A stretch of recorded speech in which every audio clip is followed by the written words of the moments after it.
The Week 7 NFL recap show for RotoViz Overtime is up and running, Shawn. We are ready to go here. It was a strange week. It was an interesting week. It feels like we've said that for each and every one of these recaps.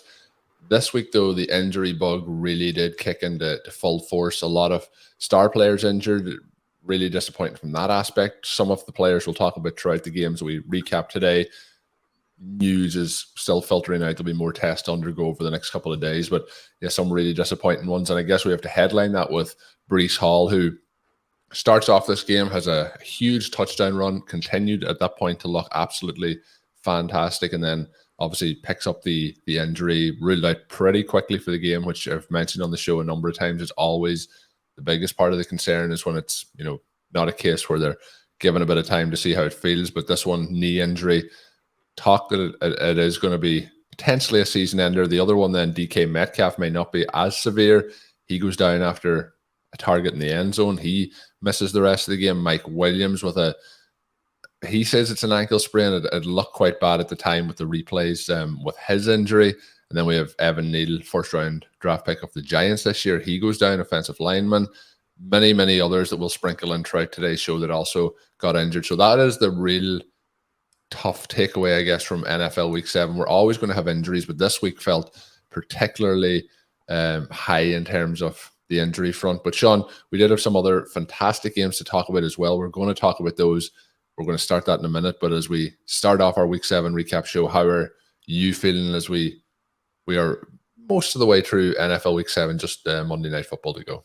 Yeah, I'm fantastic and terrible and all of those things that I think everybody is kind of at this juncture. You mentioned that Week 7 is a little bit odd, but it's really not. It's just 2022 where we have all of these crazy games and crazy results, crazy teams. There's another week where in the short term with fantasy, it's always better to be lucky than good. And that's true in the very, very short term with a lot of things in life. As we go through and try and score a lot of points on so many teams, there are always those handful of teams where you're not targeting 2022, targeting 2023, 2024. I have this dynasty team that finished last year. It has 21 Devy players on it. The goal really is to finish last again this year, even though with this particular format, finishing last isn't quite as valuable as it is in some other formats. That team today, Column, scored 205 points. 205 and literally 0 bench points. Right, this is a super flex league where I don't have a second quarterback. Scores 205, 0 on the bench, and that's not the literally / figuratively. It's literally 0 points on the bench. Scores 205. Needless to say, that team is not going to put up the losses that we were hoping for this week. There are some teams that scored well in a way that is very, very positive. Michael Hitchcock and I have an FPC team, and Michael Hitchcock does some wonderful work for the site. Anybody who wants to check him out at RotoViz. We scored 218 today, Column. So that's a pretty good score in any season. Good week. Definitely a good score in 2022. That team has a number of the 0 RB candidates on it, and this was another huge weekend for the 0 RB candidates countdown. That part was really fun, but it's a much more serious thing, obviously, for the actual people. It's a much more serious thing for Breece Hall. He seems like just a great human being on top of being a really cool football player. He tweeted out some positive sort of thoughts and emotion tonight, but it's very difficult to have him go down. He was one of the players we were most excited about. Recently covering the updated running back rankings, he had jumped Jonathan Taylor and gone to number 1 overall. I think that, in terms of how good he has been in 2022, he's been fantastic from a fantasy perspective, vastly outperforming his draft slot. He's been very, very good for a rookie who didn't even get the start in week 1. But that doesn't really tell the story at all. I think you can make a strong argument that Breece Hall has been the best reality running back of this season when he went down in the game today. Now, There are going to be some guys like Saquon Barkley would be in that category. I think that Hall has been better. Nick Chubb would be in that category. Maybe you could argue that he has been the best guy because Nick Chubb is doing Chubb things and has carried the Cleveland Browns just literally on his back. That time literally is figuratively. And you get to this point where, has Breece Hall been better than Nick Chubb? Probably not. But that run again today illustrated everything he does well with the vision and then the long speed, and the long speed continues to jump out. Right now, or previous to this injury, it looked like he was going to be a big part of the receiving game too. And when you consider that Zach Wilson is maybe the worst starting quarterback in the NFL, this is a game today where they flashed the stats up on the screen several times about matchups between Zach Wilson and Brett Rippon in college. And you really got the impression that the Jets had the lesser of the two quarterbacks in this particular game. They do manage to win, but it's a travesty right now in New York. This is a team that's 5-2 and may have the worst quarterback in the NFL. They need these playmakers. They had all the weird drama this week with Elijah Moore. That development there, very frustrating, and it very easily could have cost them this game because they have a playmaker they decided not to use. Now, there's plenty of blame to go around. Elijah Moore has to bear his part of the responsibility, but you're not anticipating having this game melt down quickly to where Corey Davis is out, Breece Hall is out, and suddenly you've got guys who shouldn't be out there. And we like Denzel Mims, but Denzel Mims kind of reminding people why the Jets have more or less stashed him and not let him play with some of the things that happened in this game here. The Jets Broncos is hopefully a game that too many people who don't write about and talk about fantasy football for a living spared themselves up, because this was a brutal example of 2022 NFL football. Colin, you and I had plenty of Hall shares. Hall, Benjamin, and Raheem Mostert were my highest running back exposures in Underdog. Just continue to draft him from the beginning to the end when he's sitting there in the mid-4th and sometimes even in the early 5th round, and you're thinking, this is going to be a situation where drafters come around and realize the value that you're getting in this superstar back. He's going to rise up into the 2nd round. Now, maybe not the top of the 2nd round, maybe not the 1-2 turn like we've seen from some of the real stars of the past, guys like Najee Harris, who are expected to have a huge workload, someone like a Saquon Barkley or Ezekiel Elliott, where those guys went in the 1st round even. But to have him rise up to the 2-3 turn would have made a lot of sense. That never happened. And so, you're trying to balance your exposures to an extent, but you can't afford to give up that kind of value. But then again, this situation today is one of the reasons why there is some risk in that. And so for Hall to be the guy who was hitting so big and to go down, and it's in a season where maybe even if you're not, if you're not on him, then you got bailed out by this injury. But I don't think there are too many people. Almost no one is actively rooting for these players to get injured. You're hoping to be bailed out in a different sort of way. But even then, unless you had 0% exposure, this is frustrating from a fantasy perspective, I think, for everybody, because Breece Hall was one of the guys who was actually giving us points outside the first 2 rounds. He was the best story, or at least one of the top 5 stories for this year. And anybody who hasn't had a chance to listen to the shows that Ben and I did last week for Stealing Bananas on some of the developments and the context, the fantasy environment for 2022, mostly the bad parts of it, but some good things, some silver linings, and definitely some things that you can do to try and take advantage of how 22 is playing out. But for Hall to be, really the best part of this season, for him to go down here, number one, it's a human story, but number two, for this game that we all love so much, it's just a huge bummer because he was providing enjoyment and excitement for all of us.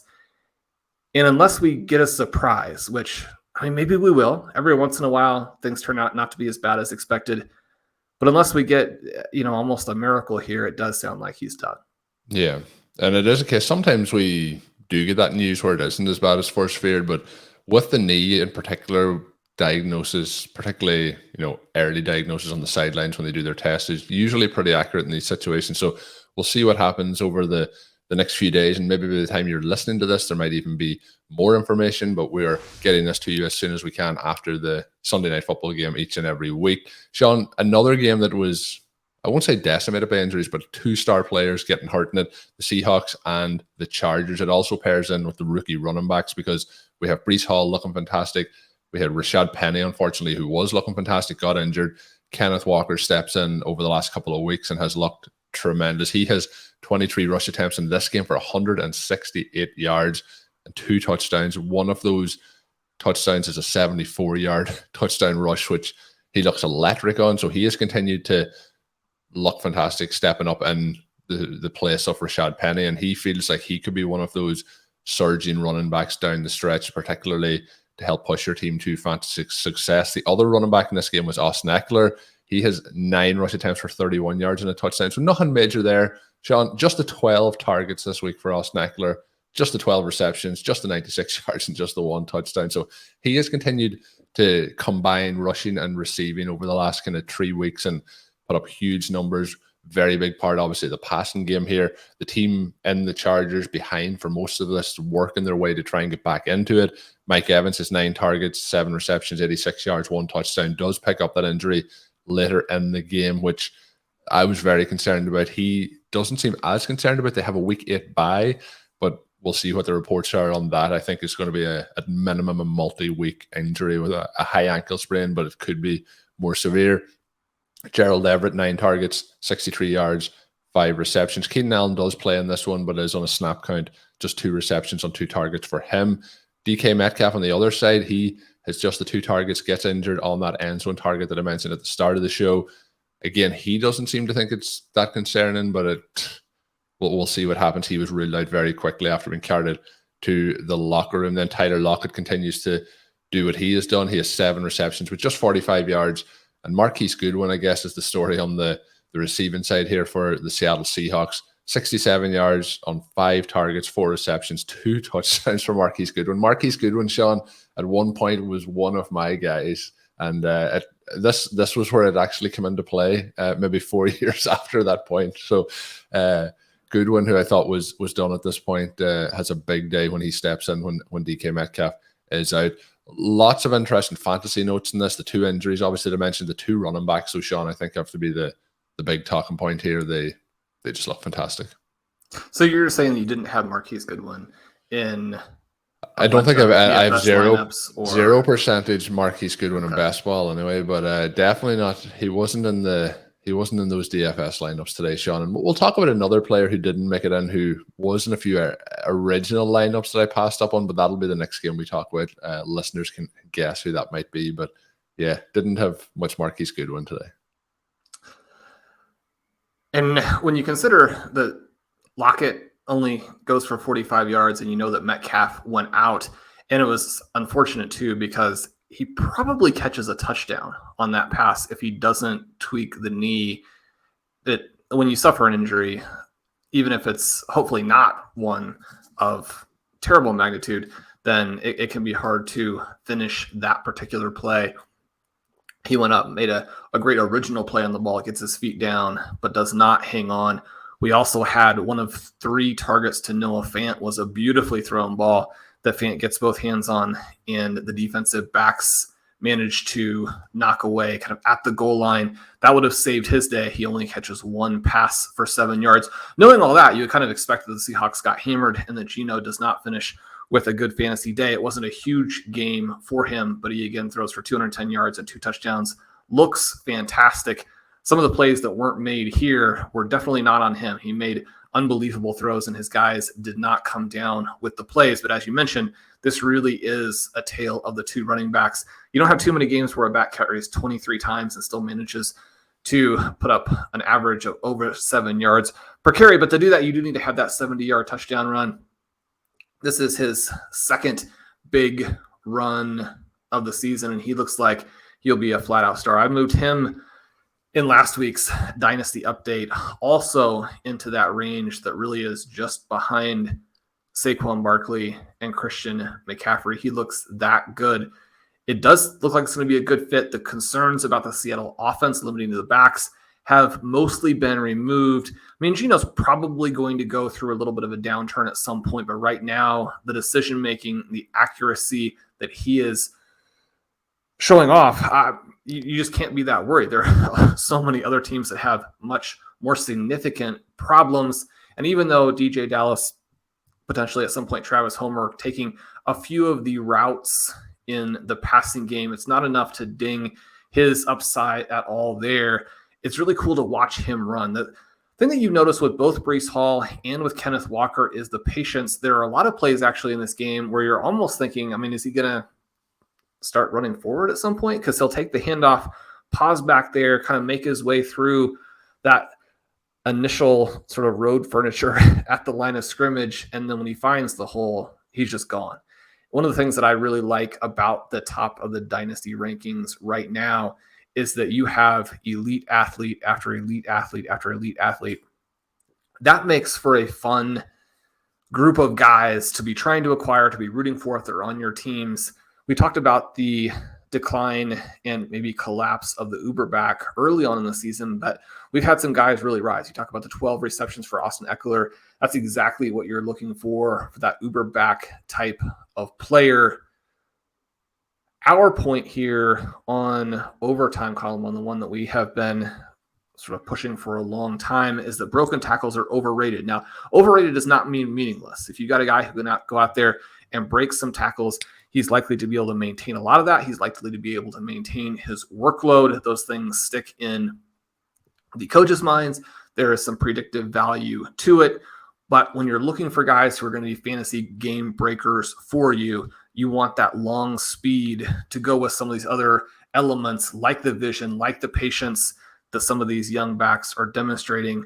So cool to see them. And you're not going to have a 70-yard run every week, but when you combine that type of skill-based element to your running back play with that type of physical ability, there are going to be some big plays in the future. And then you watch Austin Ekeler.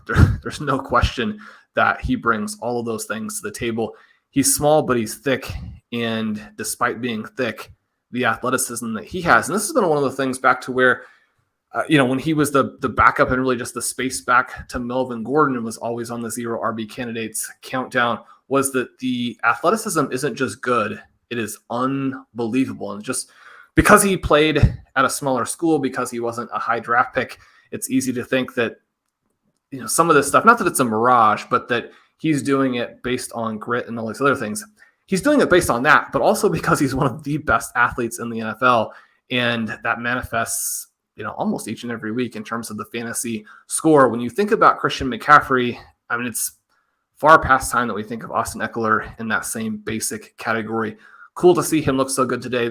Overall, the Chargers looked awful, and Justin Herbert has been a big disappointment.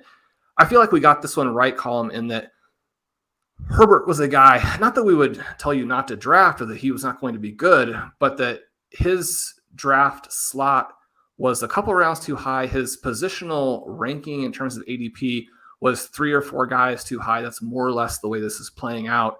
He made a lot of big-time passes in this game, and yet still looked so-so. Now, if he had everybody, if he had a fully healthy Keenan Allen, it might be different. This was Mike Williams back and looking better today, even though the 12-yard per reception average isn't anything fancy, especially when you know that he does have actually some big plays sprinkled in there. But to have the targets centered a little bit more around the playmakers in this game, it was cool to see Gerald Everett have a little bit of a bounce back. He had a couple of nice catch and run plays. He also had what is a weekly occurrence for Gerald Everett, where he appears to go the wrong direction exactly as Justin Herbert is unloading the ball. I mean, I don't know how many times you're going to keep getting passes when you do that, but at least he's managed to maintain it throughout the season to this point.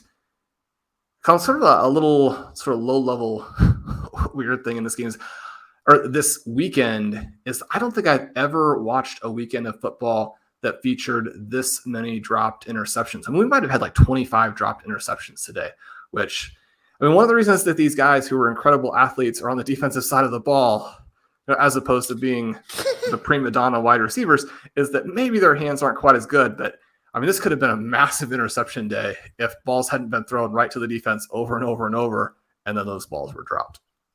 Shawn, I also buried the lead a little bit on the way into the show. This is episode 500 of the RotoViz Overtime podcast, so we'll probably do a better job of that when we get to episode 600 of, hyping it up at the start of the show, but episode 500. So hopefully this game and the excitement of the offense of the next game we're going to talk about will be something that we can use as a positive note here in the 500th episode. I am going to run through, we've talked about the Atlanta Falcons ad nauseum on the podcast over the last month or 2 months. So we're going to focus on the Bengals on this side, 35-17 to the Bengals. The keynotes is the Atlanta Falcons were very much like the Atlanta Falcons have been.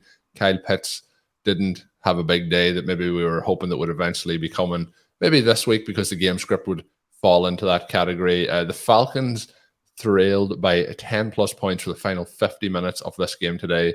They threw the ball 13 times in that portion of time, and Drake London and Kyle Pitts combined for 6 targets for 18 yards during those 50 minutes. So more of what we have seen from the Falcons is what happened in this game, where I thought the game script would be perfect for them to throw the ball more. The game script did turn out to be that way. But Shawn, the talking point here is not the Atlanta Falcons, the Cincinnati Bengals. Joe Burrow, 481 yards, 3 touchdowns through the air. He goes 3 for 20 on the ground with 1 touchdown. Looks unbelievable. We have Joe Mixon getting in on the act from a rushing perspective, 17 for 58 and a touchdown. Tyler Boyd, I guess that fits in for episode 500, Shawn. I think the original RotoViz Overtime OG. Tyler Boyd has 9 targets, 8 receptions, 155 yards, and a touchdown. The second reception off those 8 was a 60-yard touchdown completion from Joe Burrow. We do get JaMarr Chase, 11 targets, 8 receptions, 130 yards, 2 touchdowns for him. T. Higgins, 93 yards on 7 targets, 5 receptions. So all of the key wide receivers getting in on the act. Joe Burrow has a solid day. The team puts up 35 points. Joe Mixon, has a solid day. Joe Burrow has a tremendous day.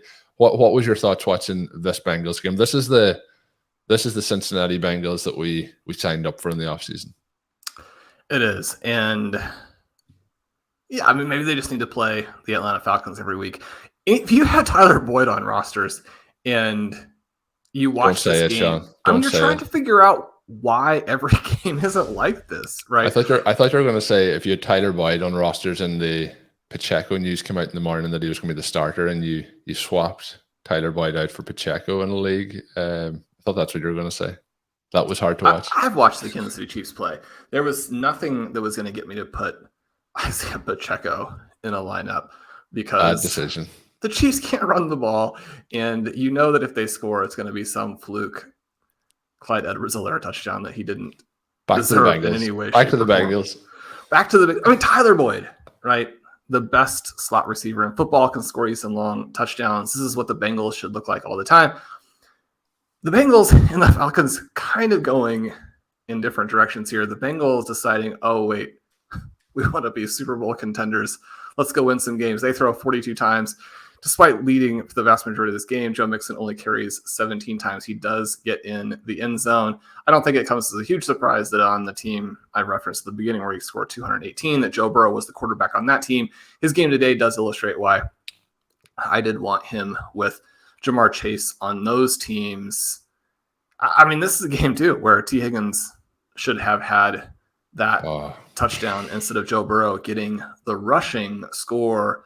Higgins makes a play, not quite to the extent that we got from Eno Benjamin on Thursday Night Football, but a fantastic effort. And I mean, this is one where obviously the team is just trying to do what they think is best. I mean, nobody's trying to rob Higgins of a touchdown, least of all his teammates and coaches. But when you make that kind of effort, for them to rush to the line and run a terrible play as opposed to challenge it and give him the touchdown, I mean, that part is too bad, especially if you had Higgins in your lineups. But he looked good. He looked a little bit healthier. JaMarr Chase looked completely uncoverable. It's weird to me that they made these adjustments last season. They make it to the Super Bowl. They look very good, and they come out with such a terrible game plan over the first full month of this year. That got me pretty discouraged and worried that they were never going to make some of these adjustments, because why would you backslide to such an extent? I mean, how can you fail to take advantage of Tyler Boyd, JaMarr Chase, T. Higgins? Now, some of this is just going to be your opponent. The Atlanta Falcons, not good to start with, and they had some injuries. So, I mean, if you're playing against completely overmatched players, that's going to make it a little bit easier. Some of it is just the way that a football game works, where you're going to have fluky results. But it's still very encouraging. They were able to do all of that and get Hayden Hurst 8 targets of his own. They looked fantastic. The Atlanta Falcons don't look like a real football team. This, I mean, if it were to come out later in the season that this was... Is it like Undercover Boss or something that we're... Colin, what's the theme of the I'm blanking on the Apple Plus show? Succession? No, the one where they hired him to lose the games. Ted Lasso? Right. There we go. And with the NFL, you never know what's going to come out. Obviously, we had the actually serious and not humorous stories coming out of Miami last season. You have plenty of other things here. But if we got a kind of humorous development later on where we find out that the Atlanta Falcons hired Arthur Smith to tear their franchise apart, and this is a pure Ted Lasso situation where that is the goal here, then what the Falcons are doing would make a lot of sense. I think on the positive side, Tyler Algier looked very, very good. He's another guy that we like for your receiver RB teams. He hasn't been a huge hit by any stretch so far, even with the couple starters ahead of him out. He only rushes for 3 yards per carry today. But, I mean, if you can average 3 yards per carry and look good, look big, look physical, push through the first several defenders, because, I mean, obviously he had 3 more carries than Marcus Mariota had passing attempts. So the defense does know you're coming. He looked good. I like the way that he runs. He looks very similar to what he did at BYU, where despite poor tested athleticism, he was one of the best players in this last class in terms of breakaway rush score. To combine his size with the overall athleticism, even if it doesn't always show up in testing, I think that that's positive for him and for them going forward. We did almost have a Kyle Pitts touchdown.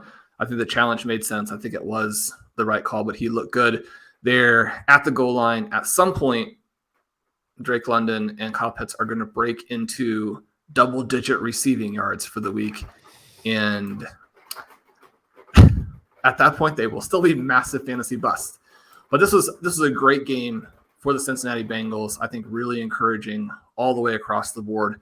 Joe Burrow, frankly, had some poor throws early on in the season. He was special in this game. He and Tua don't necessarily have the big arms of some of the other elite quarterbacks, but the anticipation, the accuracy, they talked some during the game today about how he's understanding leverage more and more from the defensive back's perspective and what that allows. A back shoulder throw to JaMarr Chase that allowed him to get freed up and then to catch and run. When you're able to connect with Chase 25, 30 yards down the field and give him a chance to then run after the catch, I mean, you're going to get more of these games. One of the players that I never was that worried about, I mean, frustrated by, but not worried about, was JaMarr Chase.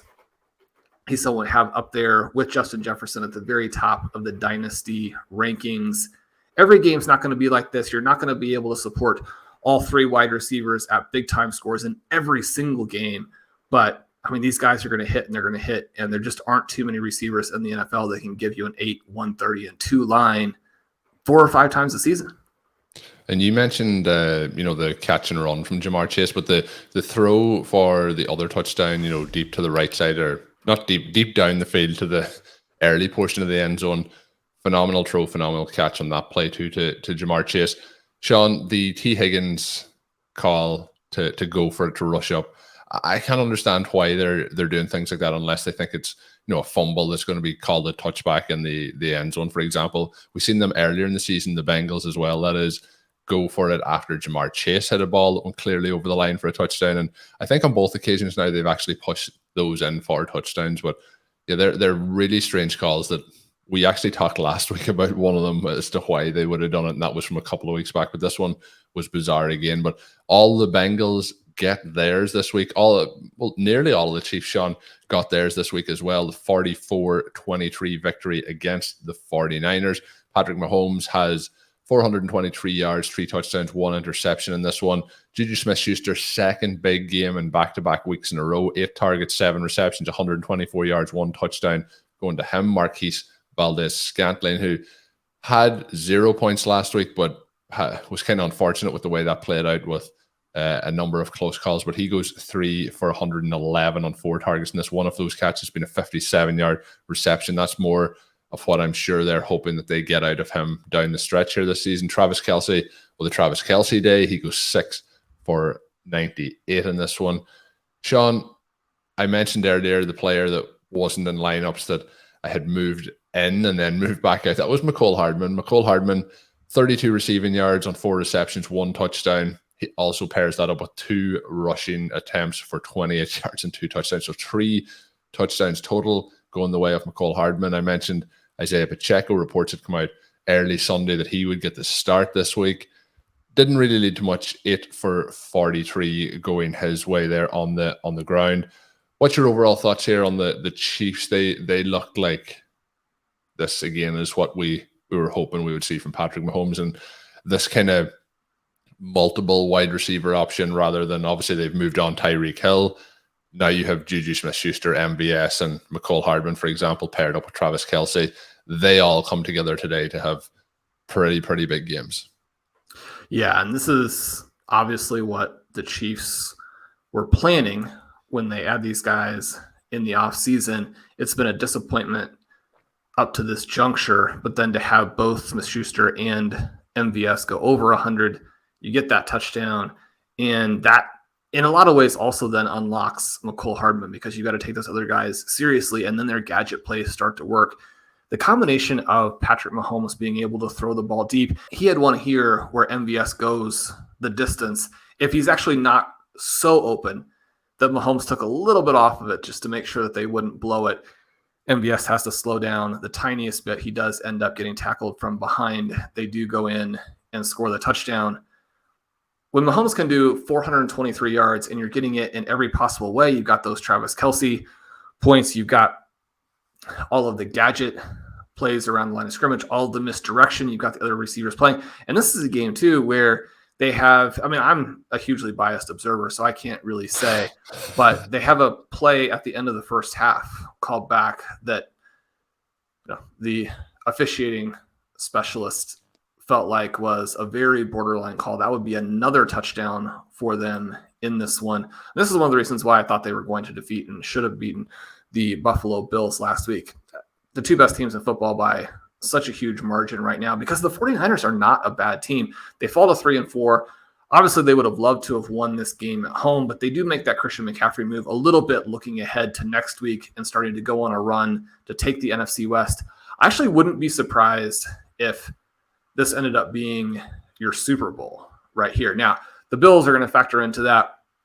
The Philadelphia Eagles definitely the NFC favorites at this point in time, but to be able to do this to the 49ers is just kind of crazy, because the 49ers defense is elite. They're maybe not quite 100% in this game, but I mean, Andy Reid and Patrick Mahomes, I mean, when you get up on Sunday morning, this is what you're hoping to see. It's not to quite this level of perfection every week, but it's really cool that the NFL can still deliver us these types of games. We know we've been put through maybe a little bit of a lesser product this season, but I mean, the rest of the year is going to be absolutely fantastic. You have so many cool teams. We didn't even get to have two of the best teams and the most fun teams in football this week, with the Bills and the Eagles both being on the bye. Jimmy Garoppolo made some mistakes, but he throws for over 300 yards. He throws for a couple touchdowns. They'll get Christian McCaffrey going. I think that if you have George Kittle, I mean, it's easy to overlook just how big a bust Darren Waller and Kittle have been at the tight end position. This is a big game for him. He goes 698 and 1. He looked good. I thought Aiyuk looked pretty good.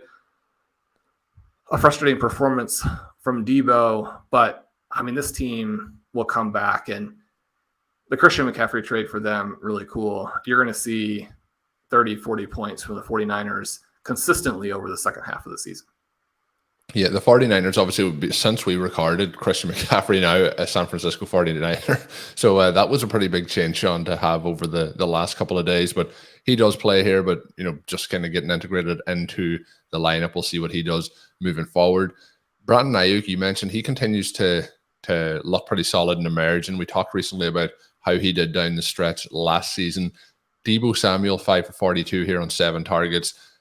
I think it's at this point, it's not the clear, Deebo Samuel is the 1A here. It's a situation where I think, Aiyuk and Samuel are pretty close, but I think we'll see them both have their big weeks from time to time, but it's not as clear cut. And that Deebo Samuel, second round ADP is a little bit challenging as well at the moment. But nice to see George Kittle have his big day. Shawn, a couple of games we'll touch on here that not a huge amount of notes, I don't think. We had the Dallas Cowboys win quite comfortably in the end against the Lions. And the other note just on that Chiefs game is, the score is 44-23. It looks like it's a case where the Chiefs have really blown out the 49ers. But this game was pretty much in play, late into the third quarter. And then the Chiefs did at that point absolutely wrap things up. But the Cowboys do something similar where they put up 14 points to 0 in the fourth quarter. With Dak Prescott back. Nothing spectacular. We have, my notes on this is there a huge amount to talk about? The Cowboys won, Shawn. Have you any specific notes? Elliott got 2 touchdowns in this, 2 rushing touchdowns. Tony Pollard led the team in rushing yards, just 3 attempts behind Elliott, 12 to 15. Not a huge amount else to talk about really in this game in general. The other note, is Amon St. Brown did go out of this game pretty early, had 1 reception and 1 target for 4 yards, but picked up a concussion on that play, so he did miss the remainder of the game from that point forward. Anything else of note, Shawn? Well, just that the Lions were going to go ahead, and there was a bad fumble. Oh yeah, really bad. Jamal Williams that crushed them, and at the goal line. At the goal line, it would have put them up 13-10. They were dominating the Cowboys' offense at that point, and the spark really goes out of them after that. The Cowboys go down and score after a Jared Goff interception. They get the ball back after a Jared Goff fumble. Goff completely imploded after that fumble from Williams. Dan Campbell, who has been just one of our absolute favorites and has been such an uplifting voice and great leader for the Lions, the losing takes a big toll, right? I mean, these people are very, very human and are experiencing. I mean, you take the highs and lows of a fantasy weekend and multiply it by 1,000, and that's where some of these coaches are standing on the sidelines. I go back to when I was coaching Division II tennis, and for the people involved, those are huge stakes. But I mean, it's basically just us. I mean, you can imagine what it's like to add the millions of fans around the country and world who are looking on and judging everything that you do and living and dying with you.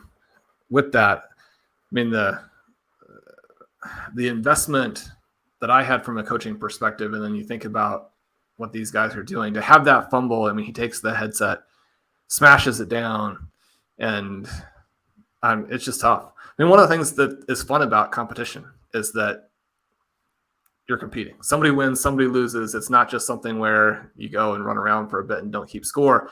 The keeping score part is what appeals to everyone, but that does mean that there's a loser. And if you end up on the back end of that, a lot of the Lions are now 1-5. They just have seemed to be way too good a team for that to happen. We have so many teams right now that are somewhere, in that 4 or 5, even 6 win range that I just think objectively are the same level as the Lions. If you've gone through the 2021 season, it just gets tough. So you hate to see that for them. You hate to see it for Jamal Williams, who otherwise had actually played quite well in this game. I thought that Craig Reynolds looked pretty good. He only has 4 carries for 12 yards, but catches 3 passes. It gives him a little bit in the receiving game.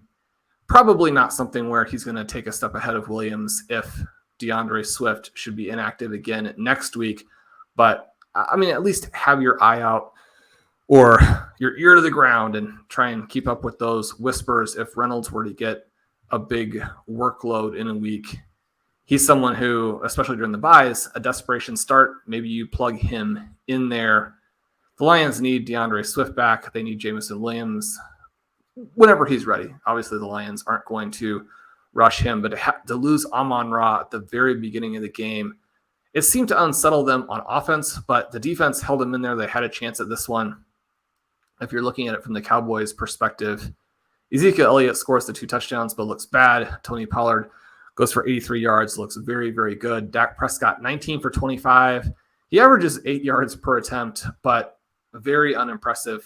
CeeDee Lamb catches 4 of 6 targets for 70 yards. You can't be in a situation where, as late in the game as they were, that you're going to fall down 13-10 at home against the Detroit Lions. I mean, this Cowboys team is 5-2, but they seem like a mirage team. They've got a long way to go to get where they're a true contender. They have a lot of talent. Maybe they'll do that. Yeah, and when we talk about, like, you know, from a Cowboys perspective, they're probably saying, look, we got Dak Prescott back. We're in the situation when he got injured. We didn't think we would be in as good a place as we are, and let's see how it starts to fix up as we move forward and we get him fully healthy. But yeah, it feels a little bit like they got away with one here. A team, Shawn, who didn't get away with one was the Green Bay Packers. They lose their 3rd in a row to the Washington Commanders. Tyler Heineke comes in.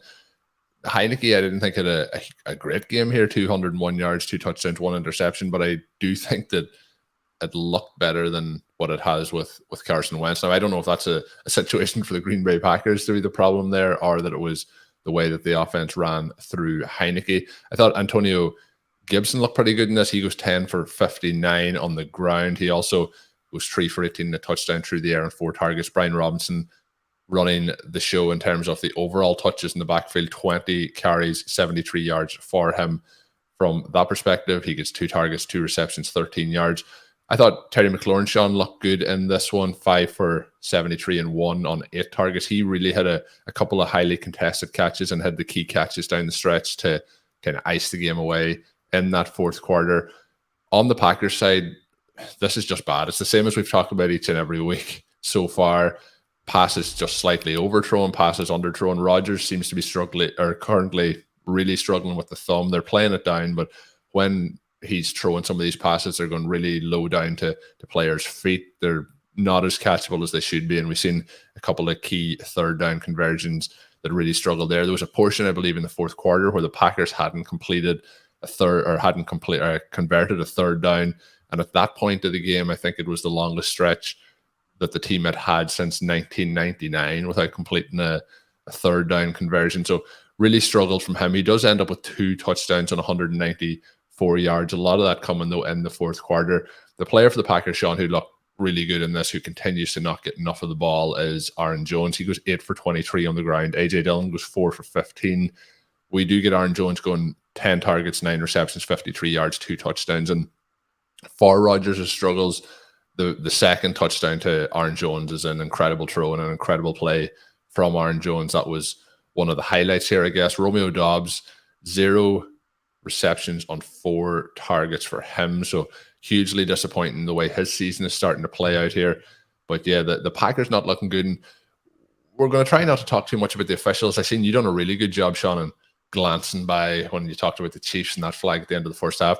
The Packers do have a scoop and score. They have a pick 6 in this, which does stand. They have a scoop and score after a strip sack on Heineke in this game that is returned for a touchdown that is ruled out for a very, very soft, kind of, I don't know, rubbing Antonio Gibson's sleeve maybe. But yeah, really tough one there, which was a game changer at that point, would have put the Packers up into the lead. But Packers, Shawn, have looked bad. I've talked about it for a few weeks here. They don't look good, and it's getting tougher to play any of them in fantasy. It is getting tougher, and especially when you have Allen Lazard get injured late in this one. He wasn't having a big game, but he was the one guy having a solid game from the receiving core. Sammy Watkins, I don't know if a team has trotted out someone as well. I shouldn't say that, because this might be the worst wide receiving core in the NFL. And it probably isn't. And I was going to say that it looks like it. Any team has trotted out a player as washed as Sammy Watkins in a long time. But then I remembered that as recently as week 6, Kyler Murray was still having to throw passes to AJ Green. This is, it's rough. Aaron Rodgers has completely broken the spirit of Romeo Doubs. I don't know that I've seen a player have too much worse of a game than Dobbs had here. He did have a third down conversion where he got wide open. Sorry to interrupt. There was a fourth down conversion. You're talking about Washed and Sammy Watkins, where it's a screenplay, where it's a situation where, he is the blocker on that outside cornerback, and he just decides he's going to run a go right, and the fourth down conversion isn't made on a really simple pass. Well, it seemed like one too, where they went back to the sidelines, and LaFleur is trying to explain to Aaron Rodgers that he could have just thrown the ball up there for a touchdown, and Rodgers just kept ignoring him over there. Well, he should ignore him, because that was, the whole design of that play is to get 5 yards of space for Dobbs to complete that fourth down conversion and then move down the field. But yeah, I don't know. Again, if these weren't real people, the comedy of errors aspect to it would be pretty funny, where Dobbs catches that ball and then almost as a punctuation on his interaction with Rodgers throughout the game. He has an earlier third down conversion where he's standing there completely uncovered across the line to gain. And just 5 yards away from Aaron Rodgers, again, no one around him, Rodgers throws it at his feet. A ball that an NFL wide receiver will often catch. But a ball that's just thrown directly at his feet, he almost makes a very nice play on it. He gets back up, and Aaron Rodgers asks him, "What the are you doing?" And he's probably thinking, well, I'm trying to catch your passes that are on the ground. But on the fourth down conversion, he catches it and then launches it out of bounds. And he wasn't close to the sideline there. So I don't know if I've ever seen. Yeah. I mean, if you were laddering the ball, you could not have gotten that much on it. For Romeo Dobbs to have a non-catch / power fumble, where he manages to fumble it 20 yards at high velocity out of bounds on that play. Man, he continues to look good in terms of getting open. He cannot catch the passes from Aaron Rodgers. And at this point, he kind of has the look on his face of, I just wish you wouldn't throw it to me, because I do not want to have an interaction with you after this play. You go to the other side of it, and Washington, very hit and miss, but a cool game for them as they bounce back. We don't care for Carson Wentz. We like Taylor Heinicke. That's going to influence how we see this game. Heinicke, one of these guys who, with the enthusiasm, with the body language, with the ability to get the ball down the field, even when he's playing poorly, and Connor O'Driscoll and I are very heavily invested in Sam Howell, as I know a lot of listeners probably are as well. So we're always messaging back and forth. And we felt like there was a moment in time in this game where Heinicke might really only be one terrible looking pass. And in the first 15 passes, they were pretty egregious, right? Maybe only one more terrible pass away from getting benched in the Sam Howell era starting. At that point, though, catches fire is probably a strong word to describe what actually happened in this game, but he makes some very nice passes. He gets the ball down the field at Terry McLaurin. They have a little bit more of a rapport, puts the ball up there. McLaurin makes a great elevating, pulling the ball away from the defender catch in the end zone to turn this game. And McLaurin, one of the things that was cool, and again, something just feel like you don't see with these guys and Carson Wentz, is just how fired up McLaurin was after that play. Those guys are running down the field screaming at each other, but from the positive side of that, and just the enthusiasm, so cool. We know that McLaurin can generate the air yards. We know he can make some of these big plays. We know he's a contested catch guy to an extent. The problem is that the quarterback play is never there, and the well-rounded aspects to his game, we just haven't seen very much of that for a long, long time. You could see the cathartic element of catching that touchdown pass for him and just the lift that it gave him and the team as the game went along. Antonio Gibson looked fantastic.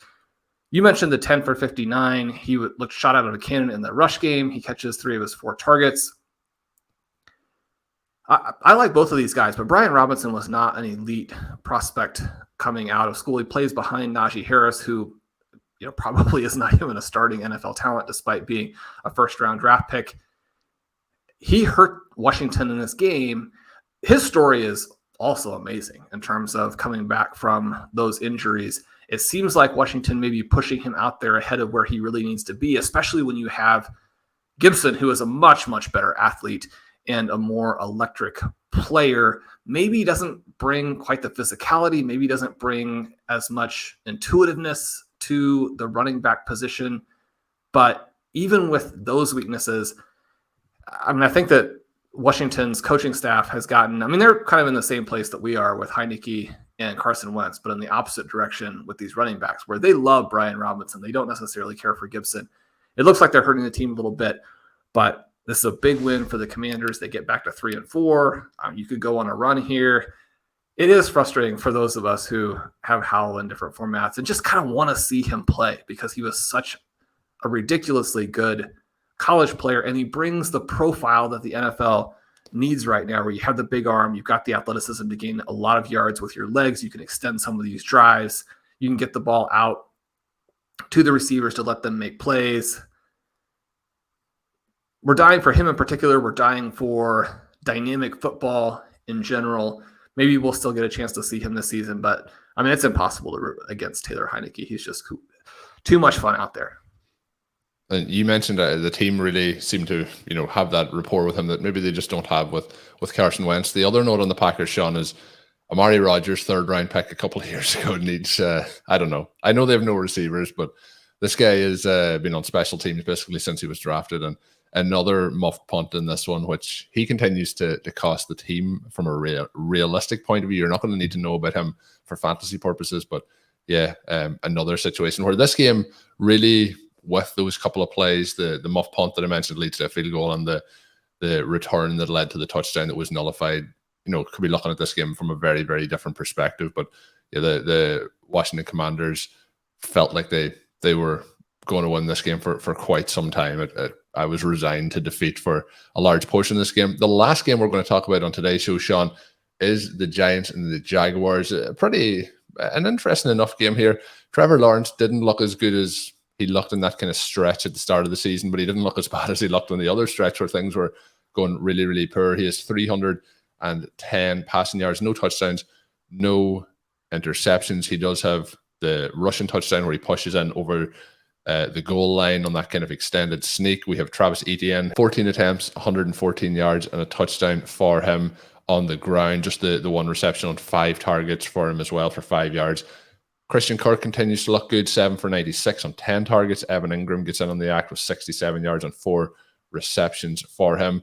On the Giants side, Shawn, I guess the story as always is Saquon Barkley, 110 yards and 24 attempts for him. He then gets 4 for 25 on 4 targets in the receiving game. Wan'Dale Robinson, I think, has continued to look impressive in his short, brief stint so far in the NFL, particularly over those last 2 weeks. 8 targets, 6 receptions for 50 yards. But a lot of that happening in the early portion of this game, that quieting down. But the Giants do get this one in the end, 23-17 in Jacksonville. They are now 6-0 or 6-1 on the season. The Giants are looking strong. You mentioned mirages. The Giants are doing it, and they look pretty good doing it, but they feel like 6-1 might be a little bit of an overachievement at this point of the season. It might be an overachievement, and yeah, it's the kind of overachievement where you think that as they get healthier, if they get some of these receivers back, and as Daniel Jones gets more time with Deebo, if he can develop a little bit more, then this team could be really good by the end. And I think that this was the first week where you can see and imagine Daniel Jones as the starter long term. I think if you have him in Superflex, he's one of the guys that we'd like to take a shot on. You've got to be intrigued. You've got to be encouraged with this type of performance because, I mean, this is exactly the Josh Allen game plan right here. Is it executed to the level that Allen can execute it? No, but 11 carries, 107 yards. He looks fast. He had one of those plays that somehow only Daniel Jones can do where he does break free and maybe even a chance for a long touchdown, but stumbles and falls down. And then you could see his frustration with himself there. But you get the rushing touchdown, you get the 200 yards and the passing touchdown. You see the arm strength too. This combination of arm strength and mobility, pretty unique. I mean, it's not to the Josh Allen level, but it allows the team to do some of the same things. Darius Slayton catches a long touchdown in this game. He's given them the vertical ability that they need. Wan'Dale gives them the underneath ability, and it just looks fantastic. It's too bad. Most of his production came in the first half. You would have loved to have seen him carry some of that over into the second. But he looks like someone who, if not a star, at least is going to be an NFL player. He looks like a hit when you consider where they drafted him ahead of those 4 guys who tended to be higher profile, 10 to 15 picks after him in the second round of this draft. Saquon looked good again. I mean, this is a good team, not a great team, but I mean, if they can get one more guy healthy, a receiver, to give them some more punch, I think you've got to be excited about it. I mean, Daniel Jones still has a lot to prove this season. There's a long way to go. You know, Jared Goff a couple weeks ago looked like someone who might be the Lions' long-term answer at QB, and then has gone on a very, very rough stretch. Right now, Geno looks like he could be the answer for the Seahawks, but I mean, you're going to have to prove that through at least the full season. And then even then, as you go into the future, these guys who have had down stretches, you know, you're always a bad couple of games away from being in trouble. But Daniel Jones, a former first-round pick, and for this team, I mean, Jared Goff, obviously a former number 1 overall pick who took his team to the Super Bowl. But when you're on the second team, when that second team has lost most of the games that you started, a little bit different dynamic, Daniel Jones looks like he could be the guy. And I think that that's the big story. Maybe even the number 1 story in the entire NFL this week. He looked fantastic. Trevor Lawrence, again, it was that balance where he has so many unbelievable throws where the arm strength and the quick trigger just can't be matched by more than a handful of quarterbacks in the entire NFL. But then a lot of balls that are airmailed, a lot of balls that are thrown inappropriately hard for where the receiver is standing, a lot of decisions where you're trying to figure out exactly what he was trying to accomplish. That's how you end up throwing the ball 43 times and barely completing 50% of them. Now, they do go for 310 yards. Christian Kirk looked decent.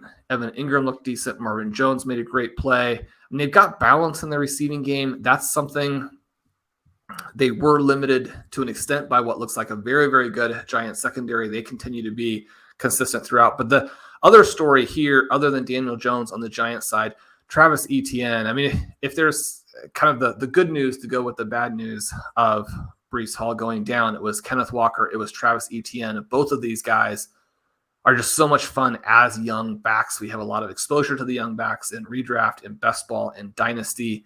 Etienne here with multiple long runs. He has a 49-yard run.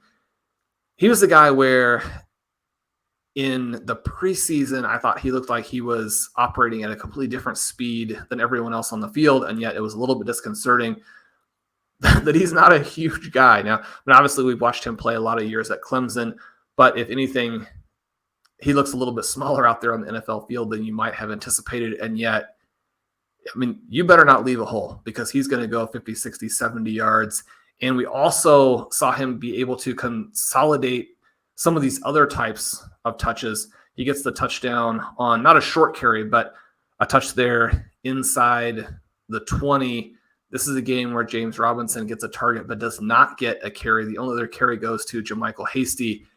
It's not impossible that if Trevor Lawrence can play at this level and hopefully a little bit better, that Travis Etienne could be, I mean, he could challenge to be a top 5 back the rest of the way. Probably there are 3 or 4 guys that he realistically can't jump. We obviously don't want them to get hurt, but outside of those 3 or 4 guys, Etienne is going to be nipping at the heels of that next group.